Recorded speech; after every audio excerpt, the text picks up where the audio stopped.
দাম বাড়ানোর পরেও বরঞ্চ দেখছি যে খরিদ্দার আমাদের বেশি হচ্ছে।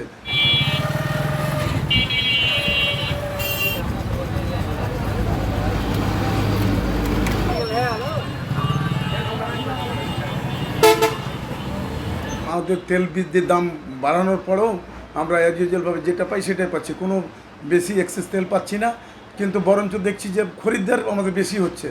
মানে যে হোটেল তার থেকেও মনে হচ্ছে 10% খরিদ্দার বুঝছি। আমি সকাল 7টা থেকে দেওয়া আরম্ভ করেছি, তো দেখছি যে ভিড় আমার আরও আছে। যে পরিমাণ রাস্তায় মানুষ দাঁড়িয়ে থাকে তেলের জন্য, সেই পরিমাণেই লোক দেখছি, লোক সংখ্যা কমছে না।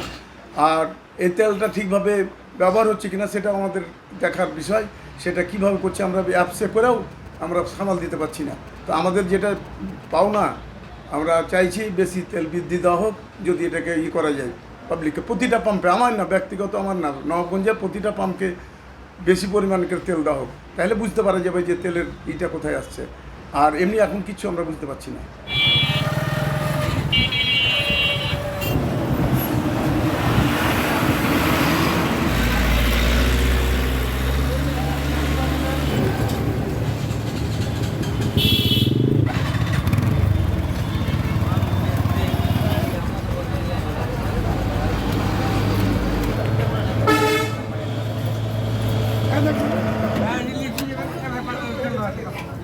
টাটা বের করো।